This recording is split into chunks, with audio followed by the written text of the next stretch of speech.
കണ്ണനുണ്ണിയെ മാമൂട്ടിയ കാവ്യകൗസ്തുഭം.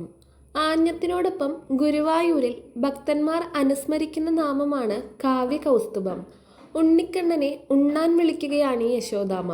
എല്ലാ കുഞ്ഞുങ്ങൾക്കും ഉണ്ണാൻ മടിയാണ്. ശ്രീകൃഷ്ണനാണെങ്കിൽ ഈ ഉലകം മുഴുവൻ ഉദരത്തിൽ ഒതുക്കിയിരിക്കുന്നു. പിന്നെങ്ങനെ വിശക്കും? ഒരിക്കൽ വാ പിളർന്ന് വിശ്വം മുഴുവൻ അമ്മയ്ക്ക് കാണിച്ചു കൊടുക്കുകയും ചെയ്തു. പക്ഷേ മാതൃവാത്സല്യത്തിനു മുന്നിൽ ആ ഊറ്റമൊന്നും ഫലിക്കുകയില്ല. അമ്മയ്ക്ക് എന്നും മകൻ കുഞ്ഞാണ്.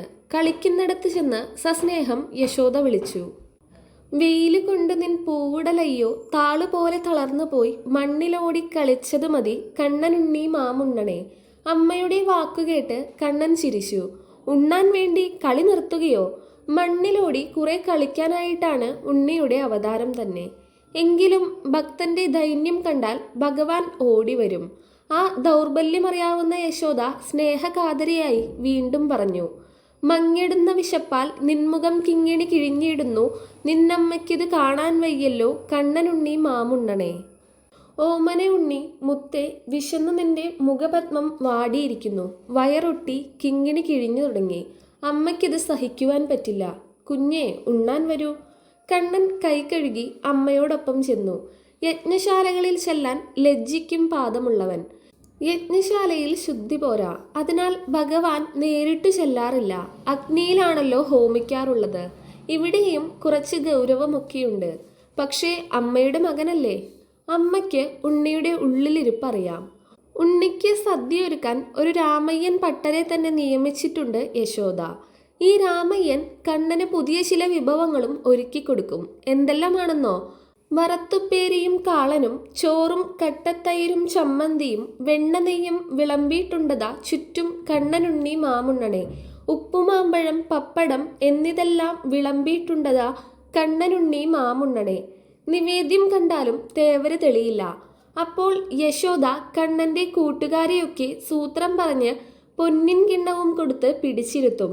നിന്നുടെ പൊന്നിൻ കിണ്ണത്തിൻ ചുറ്റും ധന്യരാം ഗോപബാലന്മാർ കിണ്ണം വെച്ചു കാത്തിരിക്കുന്നു കണ്ണനുണ്ണി മാമുണ്ണണേ. അത് കണ്ടാൽ കണ്ണനും ഓടി വന്ന് അവരുടെ നടുക്കിരിക്കും. കൊമ്പും ചൂരലും പമ്പരവും കയ്യിലുണ്ട്. പിന്നെങ്ങനെയുണ്ണും? യശോദ വന്ന് കൊമ്പും ചൂരലും കക്ഷത്തിലും പമ്പരം മടിയിലും വേയിപ്പിച്ചിട്ട് ഉരുള ഉരുട്ടിക്കൊടുക്കും. പക്ഷേ ഉപദേവന്മാർക്ക് ആദ്യം കൊടുക്കണം. ഭഗവാൻ ഒന്ന് കൈകൊട്ടും. ആ ശബ്ദം കൈലാസത്തിൽ മുഴങ്ങും. മഹാദേവൻ കാക്കയുടെ രൂപം ധരിച്ച് ഉടൻ പറന്നെത്തും. വിഷ്ണു നിർമാല്യം ഉണ്ണാൻ കൊതിയോടെ. തൃഷ്ണയോടെ വരുന്നു ശങ്കരൻ വിഷ്ണു നിർമാല്യം ഉണ്ണാനും പുണ്യം നേടാനും കാകവേഷത്തിൽ കണ്ണനുണ്ണി മാമുണ്ണണേ. അപ്പോഴേക്കും കുറെ പൂച്ചകളും എത്തും. കണ്ണൻ ആദ്യം കാക്കയ്ക്ക് കൊടുക്കും, പിന്നെ പൂച്ചകൾ. ഇന്ദ്രൻ, വായു, അഗ്നി തുടങ്ങിയ ദേവന്മാരാണ്. അവരെ മടിയിൽ വെച്ച് അവർക്കും പാൽച്ചോറ് കൊടുക്കും. ലാക്കു നോക്കുന്ന നീയുണ്ട കിണ്ണം നക്കിത്തോർത്തി നുണയ്ക്കുവാൻ വിണ്ണവർ വിടലാംഗം പൂണ്ടവർ കണ്ണനുണ്ണി മാമുണ്ണണേ. അവരുടെ സ്വാതന്ത്ര്യം കണ്ട് സഹികെട്ട് യശോദ പറയും. ഒന്നുണ്ണു കണ്ണാ, ഏട്ടനെ പോലെ വെളുക്കണം, കരിങ്കല്ല് പൊടിച്ച് തേപ്പിക്കണമെന്നൊക്കെ കണ്ണൻ പറയാറില്ലേ? അതൊന്നും വേണ്ട. വെണ്ണയും പാലും കൂട്ടിയുണ്ടാൽ അഞ്ജന വിഗ്രഹം വെളുക്കും. അത് കേട്ടാൽ രണ്ടുരുള ഉണ്ണും. വെണ്ണ, പാൽ, പഞ്ചസാര പായസം എന്നിവ ധാരാളം ഉണ്ണുകിൽ വെളുത്തിയിടും നിന്നുടൽ കണ്ണനുണ്ണി മാമുണ്ണണേ. ഉണ്ണി, ഊണ് നിർത്തിയോ?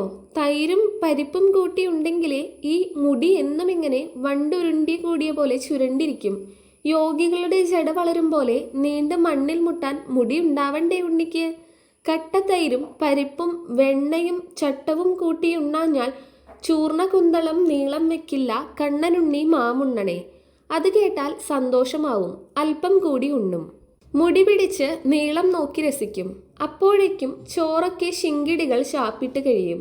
ഉലകം ഭരിക്കുന്നവന്റെ ഉദരം നിറഞ്ഞില്ലല്ലോ എന്ന് യശോദാമ്മയ്ക്ക് വീണ്ടും ദുഃഖം. ആര് കൊണ്ടുപോയി? പൂച്ച കൊണ്ടുപോയി, കാക്ക കൊണ്ടുപോയി ചോറെല്ലാം കിണ്ണത്തിലൊന്നുമില്ലാതാവാറായി കണ്ണനുണ്ണി മാമുണ്ണണേ. കണ്ണനെ കണ്ണിലെ കൃഷ്ണമണി പോലെ പാലിച്ച ആ ദിവ്യമാതാവിനെ വണങ്ങുക. യശോദയുടെ വാത്സല്യം അതേപടി പകർത്തിയ ഈ വരികൾ ഓട്ടൂരിൻ്റെ പൊന്നു തൂലികയിൽ നിന്നുതിർന്നതാണ്. ജയിക്കട്ടെ ശ്രീകൃഷ്ണ ഭഗവാൻ, ജയിക്കട്ടെ ദേവി രാധിക, ജയിക്കട്ടെ ജയിക്കട്ടെ ശ്രീമദ് ഭാഗവത പുണ്യം ജയിച്ചിടട്ടെ. എന്നെന്നും ശ്രീകൃഷ്ണ പ്രേമഭക്തരും രാധേ